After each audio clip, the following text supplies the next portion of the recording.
Salakia. Shalom, Israel, shalom, shalom. First and foremost, I want to give all honor and glory to Yahweh by Hashem Yahweh Shai.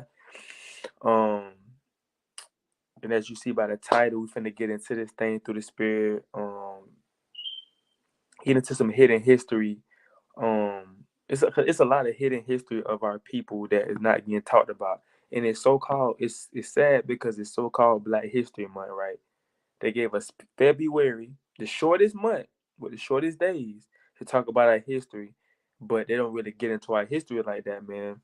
Because you can't talk about American history without Black history, with all the massacres that they did to our people. Because the only way they got this land and got the things that they have is from murdering us, right? So I'm finna dig up some hidden history that they tried to cover up. They didn't want us to know about this history. We ain't learn about this history in school. We ain't learn about this history, in history class. We got to college. We didn't learn about this history. Hey, you have people 45 years old and still haven't heard about this history, man. Right? But we heard about Abraham Lincoln. We heard about George Washington, right? We heard about July 4th, 1776, right? We heard about that, but we not hearing about these massacres that happen to our people. They try to hide them under the rug because they don't want you to know how wicked the government and how wicked these police is and how wicked these so-called white people is, which is their biblical name is Esau, the Edomites. They don't want you to see their true colors, man. So they try to dig it up. They try to hide that history so you won't look at them like that, man. Because we know about the history of slavery. We know about the history of them coming over here taking this land from the Native American Indians, our brothers and sisters. But it's more history. And now this is gonna be part one. This is gonna be parts now. We're gonna get into some history. No, this is only part one. Right? We're doing two of them. Two of them at a time. We're doing two of them tonight. And Lord willing, the next video we do part two. We're gonna get two more history that we haven't been taught in school. And this is very important to know your history, man. It's very important to see because you gotta see that we have an enemy, man. All throughout history, we have an enemy. The same common enemy. The blacks, Latinos, and Native American Indians have the same common enemy, man, which is the so-called white man. He been killing us, you know what I'm saying, unjust for years, man. You know what I'm saying? I'm finna Lord willing, brothers and sisters can learn something from these series that we get into, with me and my lovely Rhea, you know what I'm saying? Not shout out to my Rhea, man. She do the mighty reading, with these lessons, man. She came up with articles, she found some articles for the lessons. So shout out to my Rhea, man. But Lord, wouldn't these series be very edifying to brothers and sisters to just know about your history so nobody can fool you, nobody can tell you just anything about your history because you have researched it and you have learned about it, right? How we gonna move forward if how we gonna move forward if we don't know where we come from and know what happened to our people? So the first one I'm finna get into is the move movement. Babe, did you have the move movement up already? Mhm. Okay. All praise. We finna get into the move movement. Now this is something that actually my dad told me about this. I want to say last month. Now this is a shame that I'm just hearing about this, and a lot of brothers and sisters haven't heard about the move movement. We hear about the bombing in Tulsa, Oklahoma, that was if brothers haven't heard about that, I'm gonna get into that down the line. But it's Black Wall Street, but we haven't really heard about this bombing, and this happened in 1985. That wasn't that long ago. If you think about it, 1985. Why haven't we heard about this bombing? Why haven't we heard about the movement move? Why haven't we heard about this in 1985 that happened in Philadelphia, by our own police department, by our own government when they bombed us? Why haven't we heard about this? This is history that they tried to dig. I mean, they tried to hide. They tried to literally dig a hole, throw the history under in the hole, and then cover it up. They ain't want you to never hear about none of this history. But it's in the book. All we gotta do is read and research. That's all we gotta do. People done wrote books about all these things, all these massacres I'm finna get into. People wrote books about them. You know what I'm saying? People made documentaries on them. We just gotta dig them up, man. We gotta dig up this history, and that's what we finna do. You know, in these series, finna dig up the history, the untalked about history of the so-called black people in America, man. So the first one we're finna get into. You see the screen, right? I can see it. The first one we're finna get into, is the Move movement, and let's get into this thing through the spirit. Con. In 1982, MOVE members of all ages settled into a row house at 6221 Osage Avenue on the western fringe of West Philadelphia, just a block from Cobbs Creek Park. The house was owned by former MOVE member Louise James, sister to MOVE founder John Africa. In the late 1983, as city officials turned deaf ears to the organization's continued demands for the release of their incarcerated brethren, MOVE members began to broadcast these demands day and night through a loudspeaker at the Osage Avenue site. This activity outraged their largely middle class African American neighbors, whose complaints were heard but tabled by high level city officials, including Mayor Wilson Goody, Philadelphia's first African American mayor who took office in 1984. The Goody administration was terrified by the prospect of another violent confrontation with MOVE, yet the stage is already being set for the terrible violence that erupted at 6221 Osage on May 13, 1985. Okay, so just to get into this, so the Move movement, in a sense, was kind of like the Black Panthers. Literally, they was kind of like the Black Panthers. They was made, they became an organization to basically protect themselves, but they wasn't trying to live. Basically, they were trying to live the natural way. Like they wasn't. They was like it wasn't trying to pay water bills and things like that. They were trying to live their own way, so they didn't. They basically wasn't trying to depend on the government in a sense. So that's how they was living. We not gonna depend on them. We don't need them. We got it. We got each other. That's how they was living.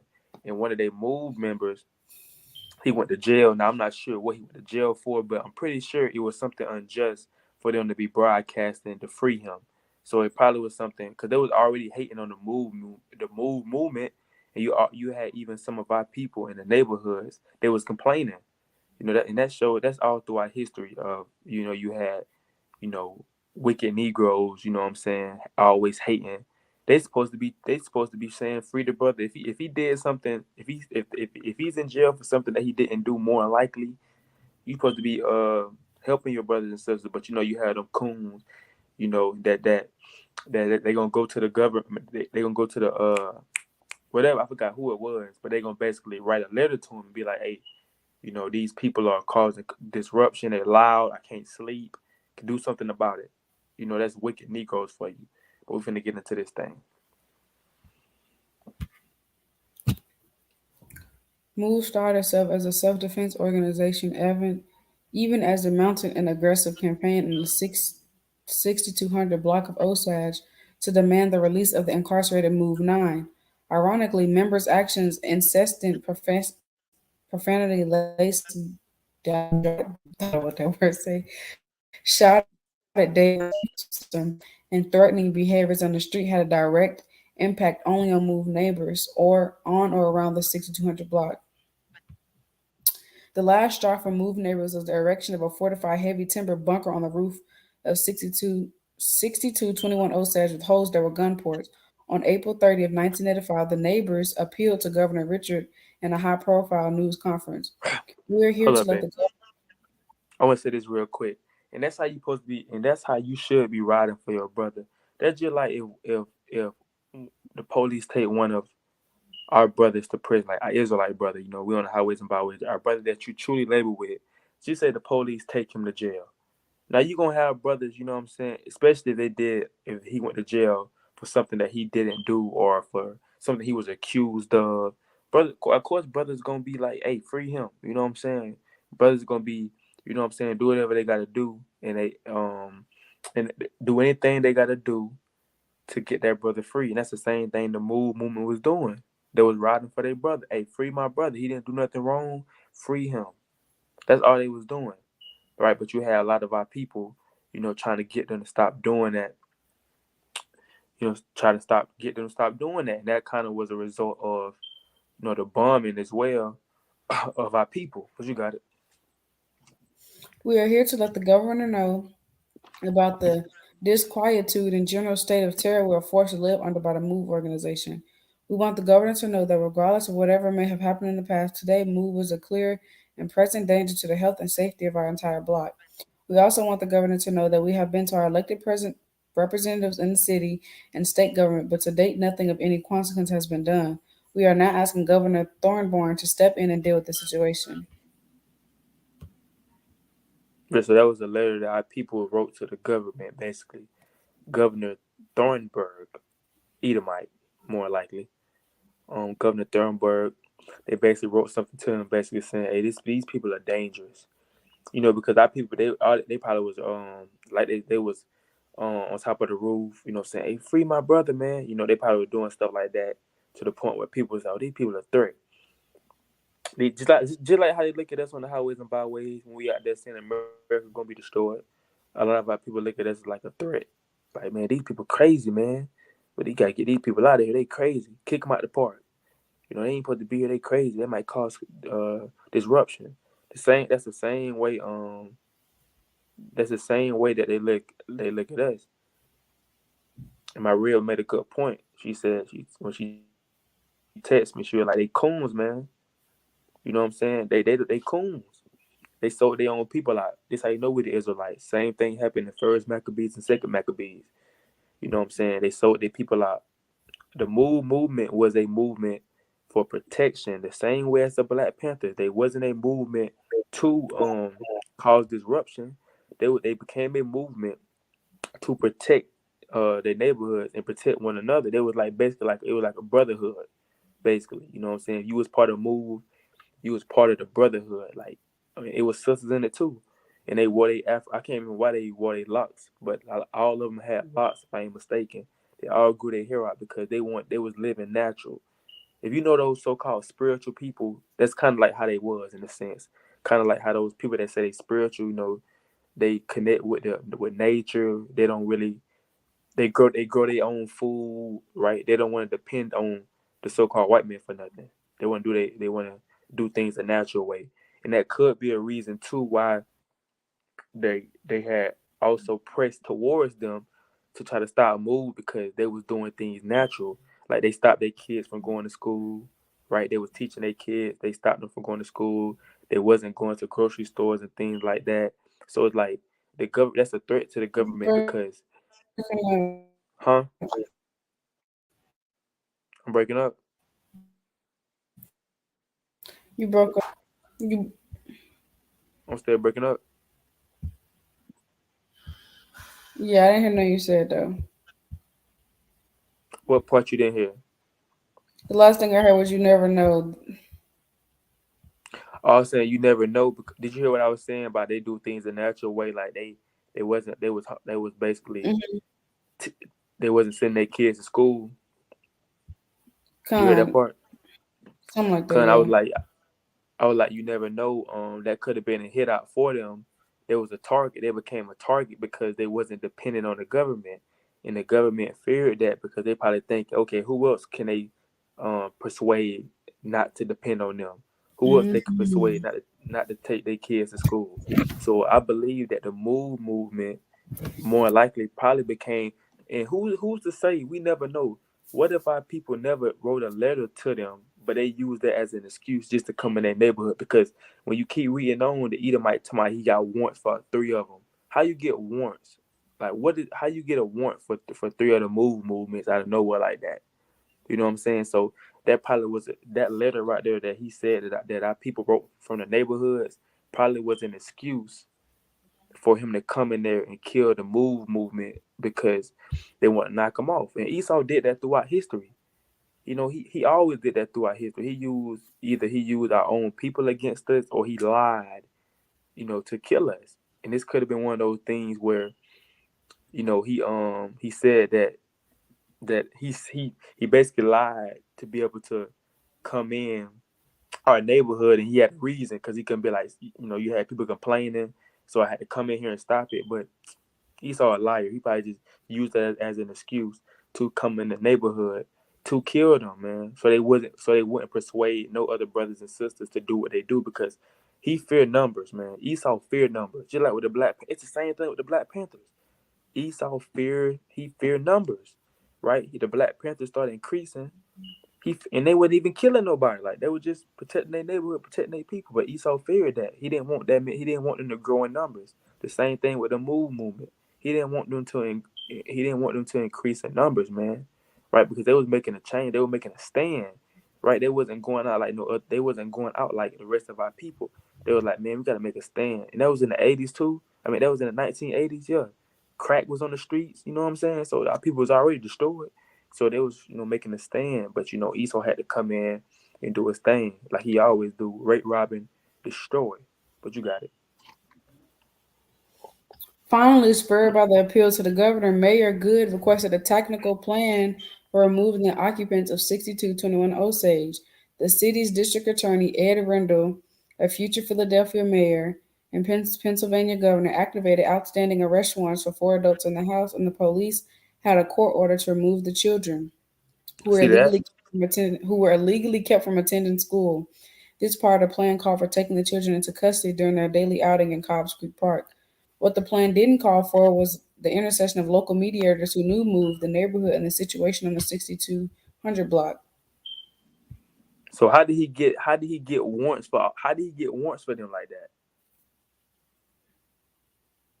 You know what I'm saying? And go back up, babe.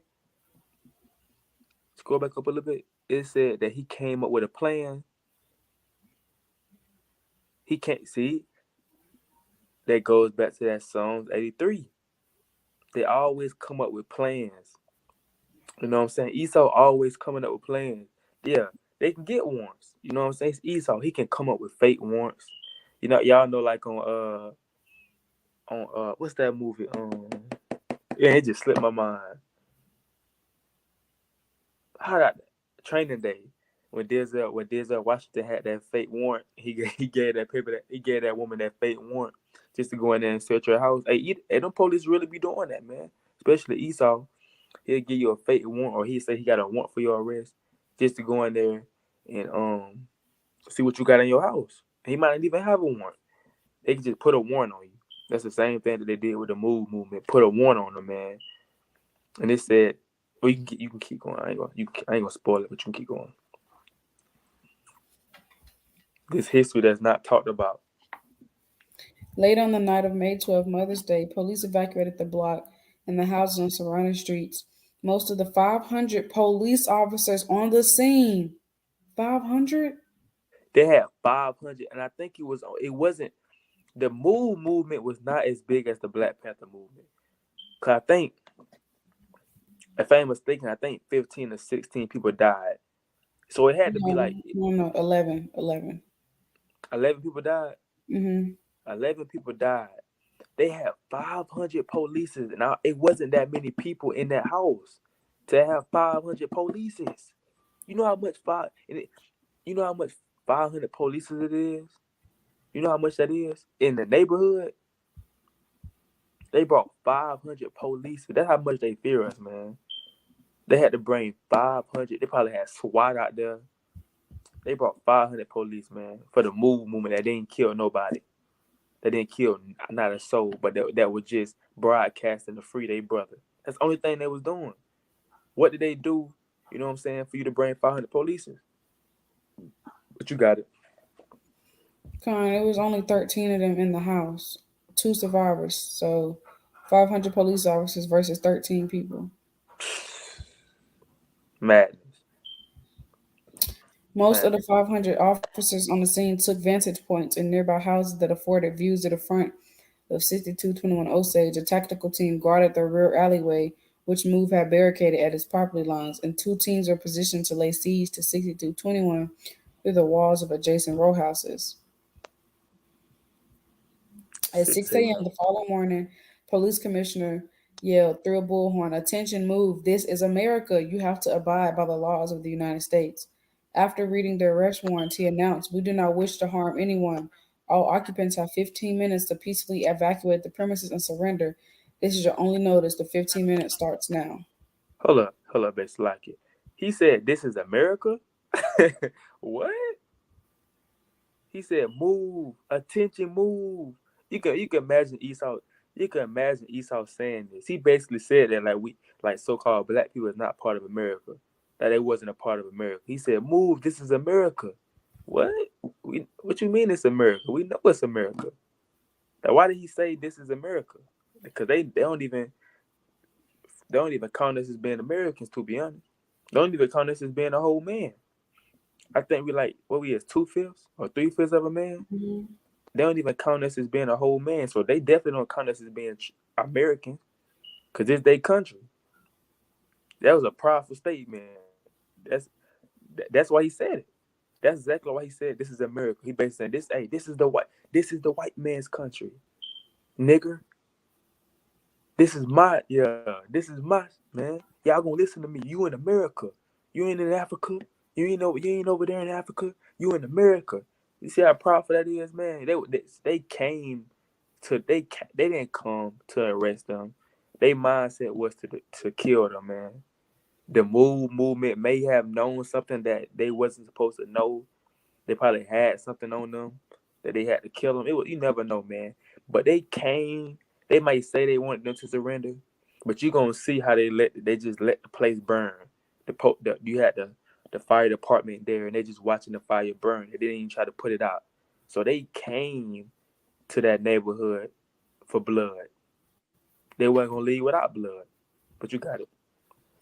Move did not stand down. That morning, a sustained gun battle broke out, and the police were outfitted, just mean equipped, with M16 semi-automatic rifles, Uzi, shotgun, 30-06 and 20.22 sharpshooter rifles, a Browning automatic rifle, and a Thompson submachine gun. You read that good, baby. Shoot, stop playing. I try. In the words of the Philadelphia Special Investigation Commission, which investigated the events on May 13th, the police fired over 10,000 rounds of ammunition in under 90 minutes at a row house containing children. And they know children in Pressure, there. My bad. You got it. high pressure water hoses and tear gas canisters were also employed. Moo's resistance lasted until the late afternoon. As nothing else was working, Mayor Good, who was not present at the scene at any time during the day or evening, authorized the release of a 2-pound satchel bomb composed of Tovex and C4 explosives from a state helicopter onto the fortified bunker on top of 6221. According to the Move Commission, the fire which destroyed the Osage neighborhood was caused by a bomb which exploded on the roof of the Move house. The fire began milliseconds after the bomb blast when friction-heated metal fragments penetrated a gas can on the roof and ignited gasoline vapors. One disastrous decision begat another. Firefighters were on scene throughout the day but took no immediate action. Police Commissioner Sambert and Fire Commissioner William had decided to let the fire burn. They decided to let the fire burn. So they shot at the house. Meanwhile, you got kids in there. Then, and if y'all go to the documentary, it's a 12-minute documentary of the Move movement. And the lady that's in the documentary that's talking, she actually was one of these survivors that was with the Move movement. And you can tell by her arm, she still got the burnt marks from when she was in the house, man, when she got burnt. And they'll show you in the beginning of the documentary. They show you the plane dropping the bomb on the house and exploding. They literally show you that in the documentary of it exploding, man, because it was all over the news, right? And they just sit there and let it burn. See, that's how you know they didn't care. They could have went in there and saved them, right? But they went in there. They just let the place burn. They wanted them to die, man. Why is this history not being talked about? Why is this history dug under? You know what I'm saying? Under the dirt. Why is it dug under the dirt? Why are we not learned about the Move movement? We learned about all this other history in school, but we never learned about this is American history, right? You got American history when you go to school, world history, right? This is American history right here. This part of America's history, because they don't want to show you how wicked. Because if they get into all these massacres that they did in America, man, it shows you that this place is wicked, and that American dream that people talk about is not real. Right? This place is full of bloodshed, man. You know what I'm saying? But you got it. You got it. This is murder right here. This is absolute murder. They shot how many? They shot what? How many rounds they shot? Like 10. It said they shot how many? 10,000 in 90 minutes. Was that, Con. you know what I'm saying? That's madness. How many shots they shot? Yeah, con. But you got it.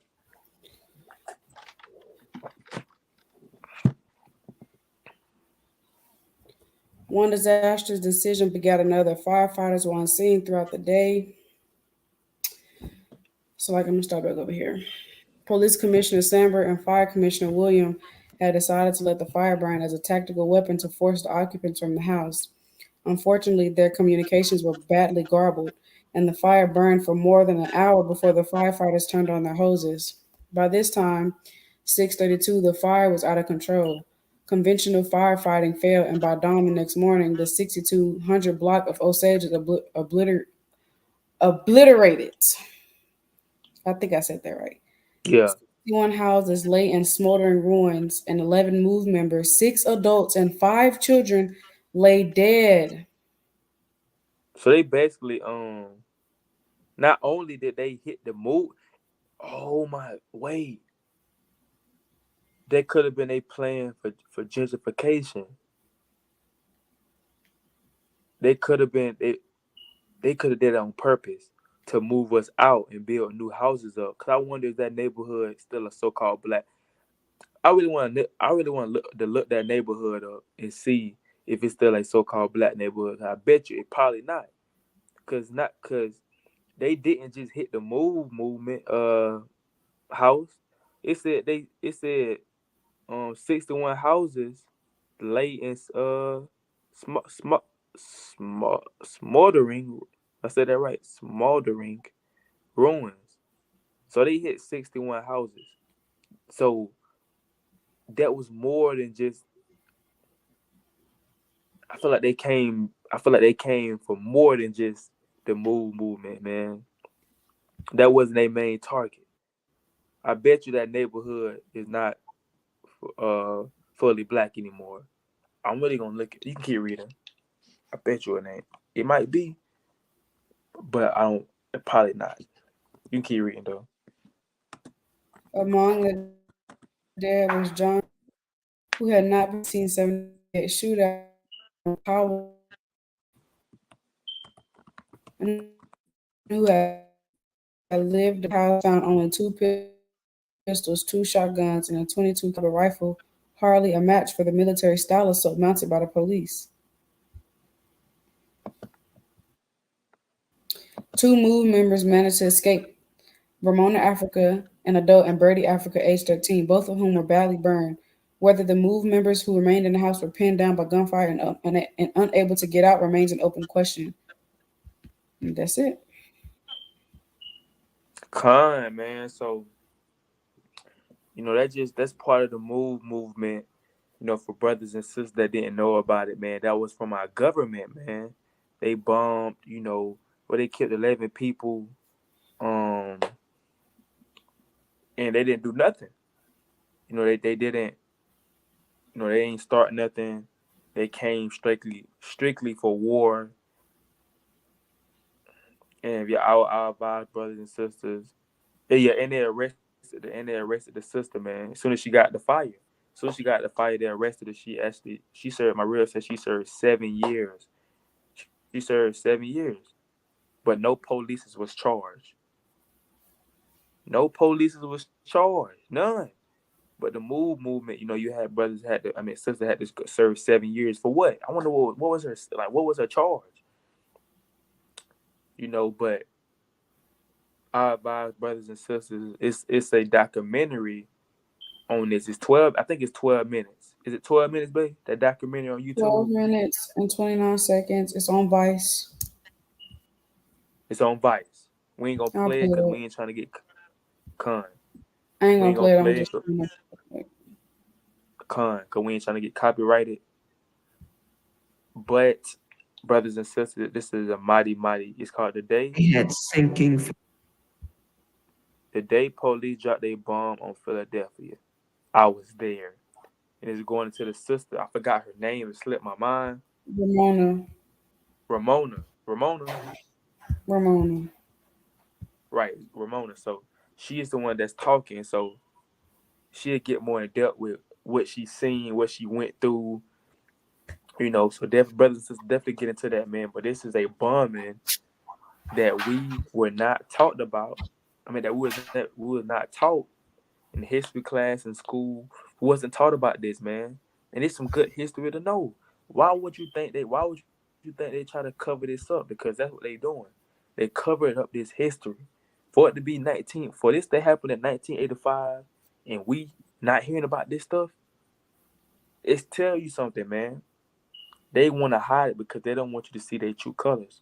They don't want you to see what all they did to us. Because you gotta think the so-called white people, they paint themselves as being the angels. They paint themselves as being the people in the Bible.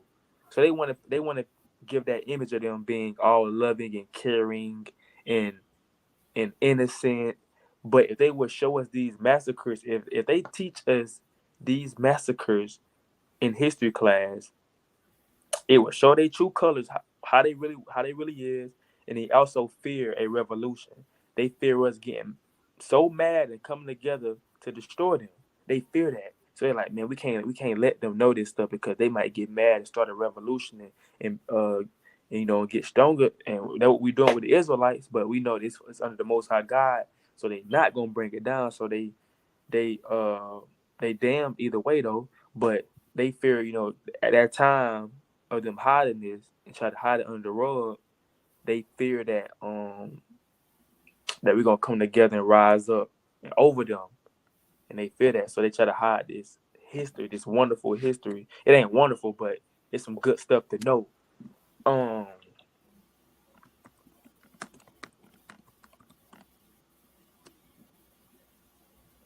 But can you type in the movement real quick? My bad. Go to Google and type in. It's a picture of them with locks. It's sisters and brothers, man.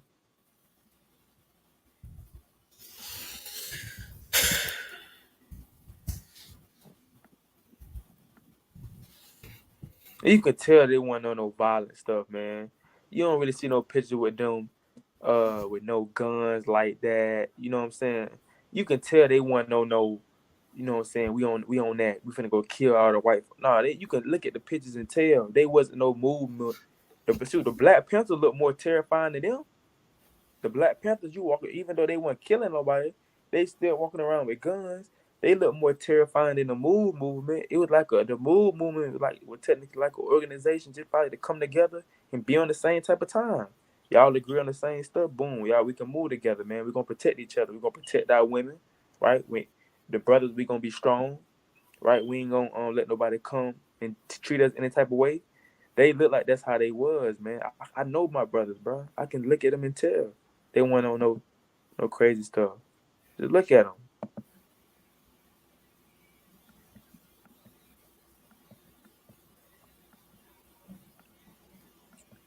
And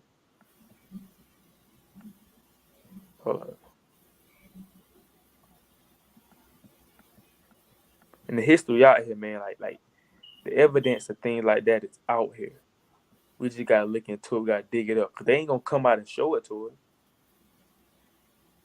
And here go the sister right here that was actually in the documentary. She older in the documentary, of course. But Just tell me to pull her up and I can pull it up here. yeah, pull her up.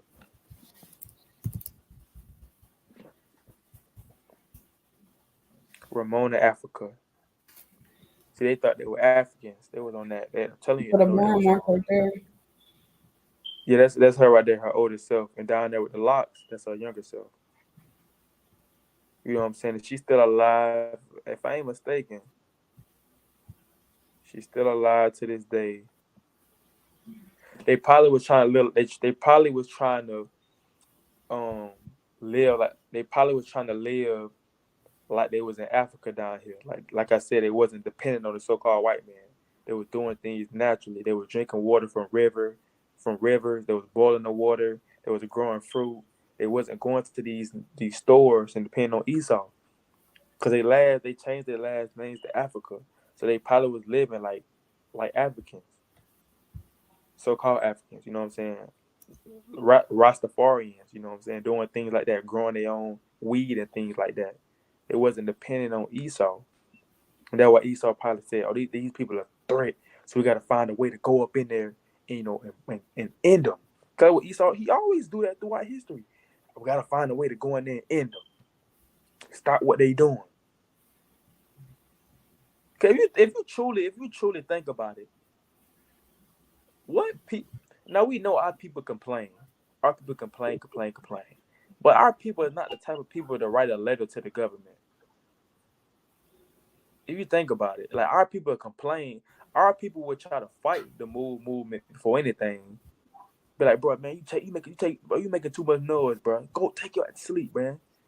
But our people is not the type to write up, especially in the 1980s, writing a letter to the government and telling them, hey, the movement is a threat. I feel like that was a plan, that was a plot from Esau to have an excuse to go in there and bomb this place, man, to kill our brothers and sisters. If you truly think about it.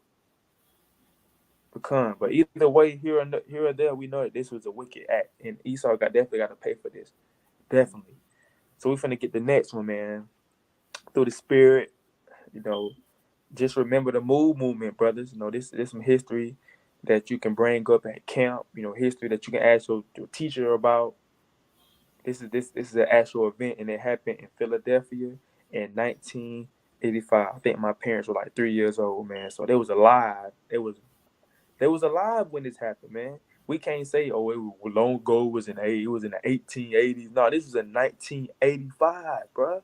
When crack first hit the streets. You know what I'm saying? They probably was telling our people don't do crack, don't use these drugs. It became a threat, man. And it was also vocal. So Esau was like, nah, bro, they too vocal, bro. We can't. I'm trying to think. Hold up.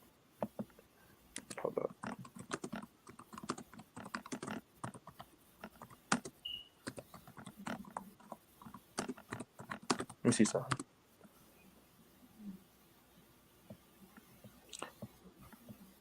You up, babe? I'm up. Okay, Con. I know you be dozing off. Okay, dang well I ain't sleep. Okay, so the movement, my bad. The Black Panther movement came out in 1966. Now this happened in 1985.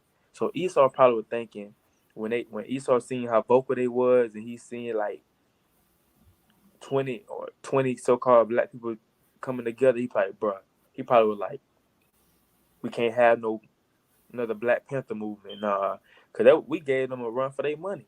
You know what I'm saying? So they probably looking at the movement like, bro, nah, this another black, bro. They rebuilding the Black Panther movement up. We can't let that happen. I'm telling you, I know Esau wicked. I'm telling you how he thinking, bro. He had to stop the so-called Black Messiah. He always try to stop when he sees the so-called Black Messiah rising up. He always try to stop that, man. He put an end to it because he feel that. So he thinking like, man, I can't let this movement get up, man. They can be another Black Panther. They can persuade more of their people to get right. We can't have that. So we got to knock them off. We got to bomb them and let them burn in there. That's how you know it was a setup. If you think about it, that's how you know it was a setup, because when the fire was burning, the police department was there for the longest. The fire department was there for the longest. They didn't go in there. They just let the fire burn. They wanted them to die. That's how you know it was a setup. They wanted them to die. They came in there. They came in their neighborhood to kill them. And they arrested the sister as soon as she came out the fire. Imagine you it's hard for you to breathe. You just came out of fire. You coughing, smoke in your eyes, smoke in your nose. Then you open your eyes. They putting your hands behind your back. You getting arrested. Now you got 7 years. You know what I'm saying? Oh, that's crazy. This is American history, right? But we're finna get what's the next one? St. Bernard Saint Massacre. Bernard. The St. Bernard Massacre, man. Now this was happening in like the 18th. Wait, 68. 1868. Now this was I never heard about this, man. What was the? It happened in a lot of stuff happened. I was surprised. A lot of stuff happened in Louisiana. A lot of stuff happened in the South. Period. A lot of these acts, a lot of them happened in the South. But Louisiana, that state. There's a lot of massacres going on that is not talked about. All we know about Louisiana is Lil Bootsy, Kevin Gates, NBA YoungBoy, Crab Balls. That's all we know about in Louisiana. We don't know about your massacres. We don't know about these things that happened. You know what I'm saying? In in Louisiana. So you got it, babe. And also, don't forget. Well, I know you ain't gonna forget, but I'll just remind you to read under the picture. Okay, got you. So first, starting with the picture, portion of illustration depicting Oscar Dunn of Louisiana, the first African American elected lieutenant governor of any state, and other legislators. Okay. Okay. So that's Oscar Dunn right there, man. He was what he said. He was a brother that was elected to be a senator, He was elected right? to be the first African American governor, lieutenant governor. So he was the first. Hey, he was elected to be the first so-called African American governor of any state. He was a so-called black man. Now, before I say more, brothers and sisters probably already know why it was a massacre just by me reading that first line. Brothers and sisters probably already know why the so-called white man was doing all this killing. Just by him reading, he was finna be he was elected to be the first African American governor. You probably know why the so-called white man lost his mind and start massacring, our people just by that. I don't even got to say more, but you can read it, babe. Following the Civil War's freedmen gained the right to vote. White Democrats of the St. Bernard Parish in Louisiana and throughout the South were afraid of losing their majority and thus their power to thwart Reconstruction efforts. In late October of 1868, armed groups of white men mobilized to suppress the recently emancipated voters in the hopes of regaining their way of life turned upside down by the Civil War and Reconstruction. It was just days Hold up, before babe. the Salaki. My bad, Salaki. Can you read back up what you said? Scroll back up. I want to stop you when you said about them losing their power. It said what it said, and throughout the South were afraid of losing their majority and thus their power to to what? My bad. Okay. Democrats of the St. Bernard Parish in Louisiana and throughout the South were afraid of. Is it froze? Is that what you wanted, right? My bad. Can you reread throughout the South? Cause it broke up. That's Satan though. I can't hear you. You can't hear me?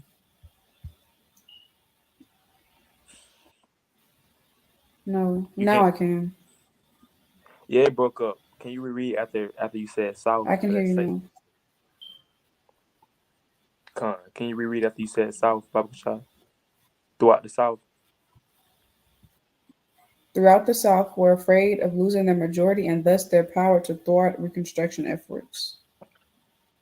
So their whole thing was it's the first so-called black governor. So we finna lose our power. We finna have to obey to a so-called black man. Oh no, we ain't finna have that. No, that's how the so-called white man was thinking. He started a massacre because of a so-called black man getting elected to be a governor. That's how much they fear us being in rulership. So imagine them finding out that Christ is a so-called black man. Imagine them finding out that the Israelites are so-called black people. Imagine them finding out that they're gonna have to serve us in the kingdom of heaven. They're not gonna be able to deal with that because they can't even deal on a small level of a brother being not even chosen yet. He's elected. He wasn't even chosen yet to be. He was elected to be a governor, meaning they're gonna have to choose. And they already losing their mind, you know what I'm saying, off them losing power. They thrive off power, man. The so-called white man, he gotta have that power. If they lose that power, they nothing. They don't want to lose that because they so prideful. That's why you read the book of Obadiah. The Edomites are very, very. That's they gonna be their destruction, their downfall. They very prideful, man. Even in today's time, there's nothing new under the sun. These so-called white people are prideful. They walk around with the American flag on their shirt, on their car, the Confederate flag on their car. You know what I'm saying? They proud, right? The American flag is much. It's the same. It's as bloody as the Confederate flag. Maybe the American flag probably is more bloody and more offensive to me than the Confederate flag. But they rock that freely because they don't they they got the power right now, man. But they fear losing that power to a so-called black man, to a so-called Hispanic man. They fear that, man, and that's what caused them to bug out and start a massacre. But you got it. In late October of 1868, armed groups of white men mobilized to suppress the recently emancipated voters in the hopes of regaining their way of life, turned upside down by the Civil War and Reconstruction. It was just days before the presidential election between Ulysses S. Grant and Horatio Seymour, which would decide the fate of Reconstruction in the South.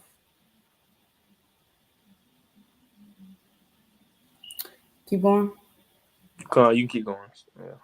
On October 25th, 1868, the first blood spilled at the St. Bernard Parish massacre. Days later, Freedom Lewis Wilson was struck down from his horse and thrown in a makeshift prison by a group of white Democratic vigilantes. Freed people were dragged from their homes and murdered in cold blood. The reported numbers of those killed varies from 35 to over 100.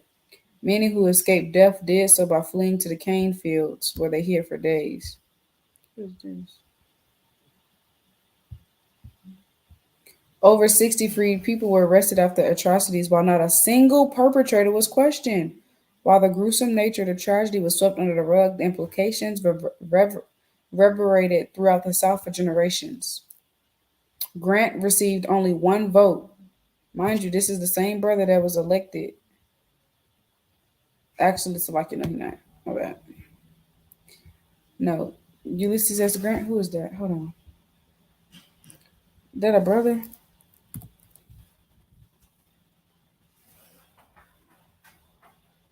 Oh, no, they ain't no brother.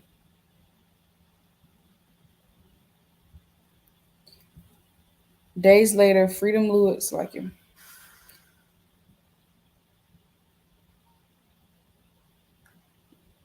Despite the federal investigation, no one was arrested for the killing of the freed people. Black survivors identified white neighbors as their assailants, but no justice was sought. Instead, more than 60 freed people were arrested by local authorities and vigilantes for the killing of Pablo San Feliu. Over the time, the massacre faded into obscurity. To this day, its only physical reminder is the tombstone of Pablo, located in St. Bernard Cemetery, which reads, "Assassinated by slaves."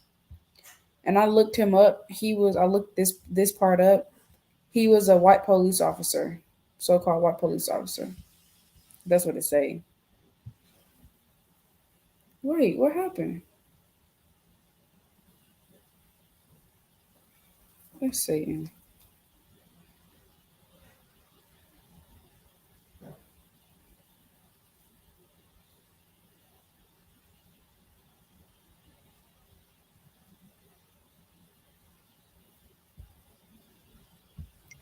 How long was you gone? Because I just realized you wasn't on here.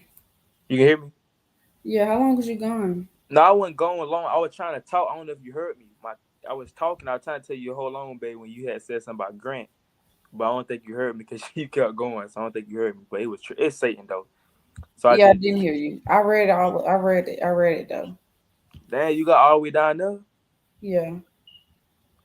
That's mad. But Satan trying to you already know how it go though. Satan always try to cause Yeah, I disruption. was. Yeah, I was like, okay, why he not talking? He usually would have told me to stop reading or something. So I went to go see. I went to go see it. You weren't there. I was like, wait a minute, when did this happen? Yeah, can you go back to when you were reading about Grant?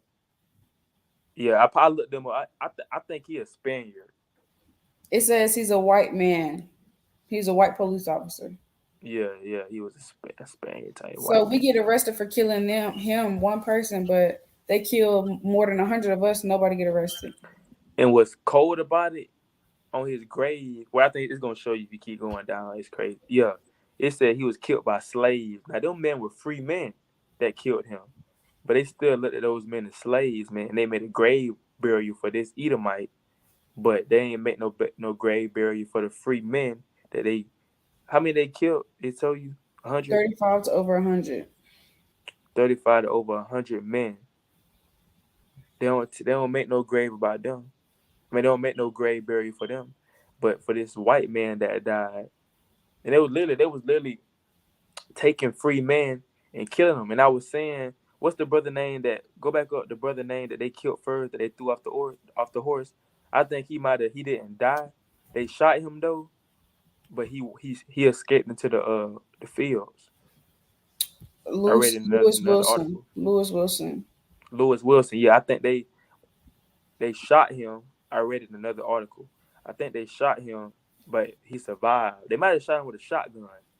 Crazy stuff. But he survived and he crawled into the cornfields. So he survived. I don't know if he's still, of course, he's not still alive, but I don't know how long he lived after that accident. But, I think he might survive that time. But yeah, man, you got to pay.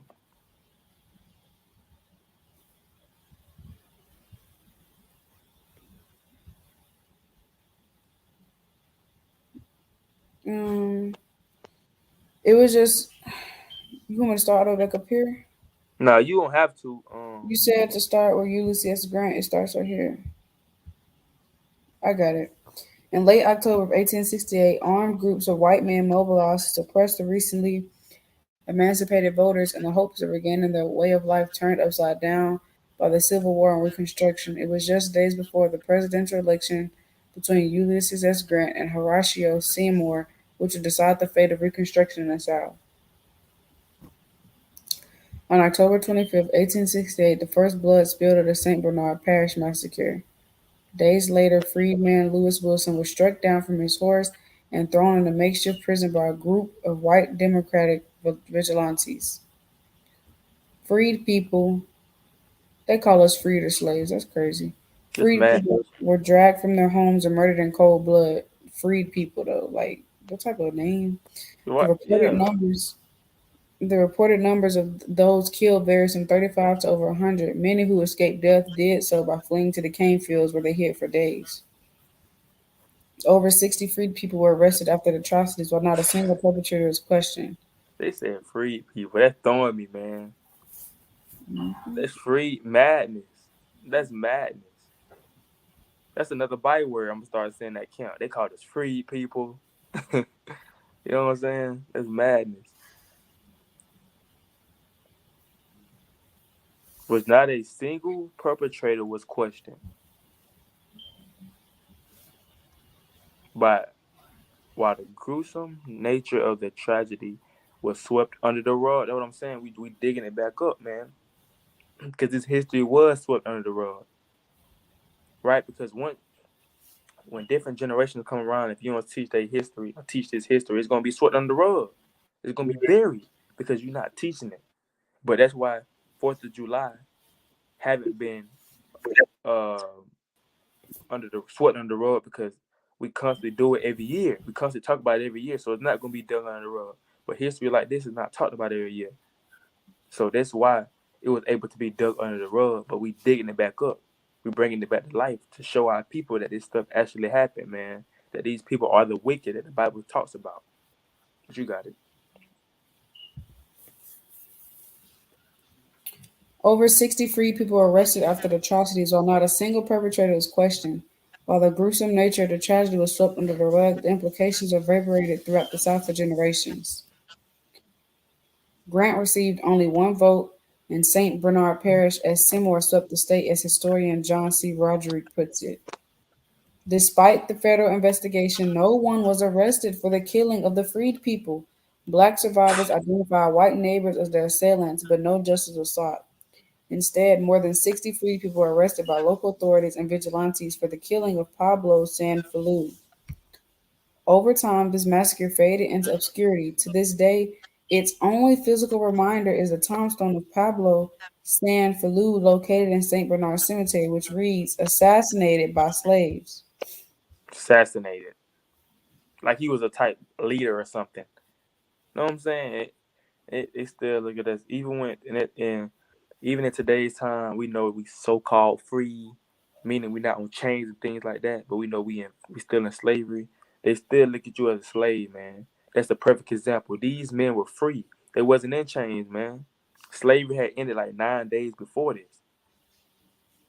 Then what the article said, 9 days before it ended, or 9 days after it ended, and it was still calling these men slaves. They got it on the tombstone. This man was assassinated by slaves, but these were free men. You feel what I'm saying? So either way, they still gonna look at you as a nigga. They still gonna look at you as a slave. They still gonna look at you as they better than you. That's how it gonna go. You know what I'm saying? That's why they try to hide history like this, because it proves how they really is. Ain't nothing changed, man. Ain't nothing changed but the year. Right? But you got it. That was really all it was. Like this, the stuff down here is just going into, yeah, that's really all it was. Oh, con. And it's crazy. It's crazy because the so-called white, they people be the ones that be making these documentaries. They Hmm. own people be the main ones that be, you know what I'm saying, putting the truth out here like this, man. The most I be putting it on their spirit to put this truth out here. They be the main ones that know. You know what I'm saying? So Saint Bernard massacre and the Move movement massacre are two massacres that we talked about tonight, man. And Lord willing, brothers and sisters, just continue to dig more into your history, because your history is more than you is it's more than just Martin Luther King, Harriet Tubman, Rosa Parks. They only tell you a little bit of your people, man. You know what I'm saying? But they never tell you about more history, more massacres, more bloodshed of your people that they did to cause our people to go through this, man. So that's why this is the reason why we at we always we started on first. We at home plate while they already at third base. You know what I'm saying? Because of this stuff right here, these tragedies, these massacres, we lost everything. So now we gotta try to focus on building everything back up, building our communities back up, building our people, our neighborhoods back up, while they already thriving off of the mess that they caused us. So that's why they got a head start, and that's why we upset about that. People always ask, why y'all upset? This was so long ago. Slavery was so long ago. The movement was so long ago, even though it wasn't 1985, right? Saint Bernard massacre was so long ago, but that affected us as a people, man. This affected us. Y'all killed us off. What kind of mess is that? You know what I'm saying? So Lord willing, these two topics was edifying. These two massacres. I won't say edifying, but well, I would say Lord willing, it was edifying. You know, for brothers and sisters if they didn't know. But Lord willing, me and my real will be coming back with part two, getting into there's gonna be a lot of parts. I don't know how many parts it is if we doing two at a time, but we got a list. You know what I'm saying? So, Lord willing, we'll come back and do Lord willing, we'll come back and do two more. You know what I'm saying? Doing two more, getting into some more history that brothers and sisters may not know. Because a lot of this history I didn't even know at the time. And I'm still doing my research and finding more history.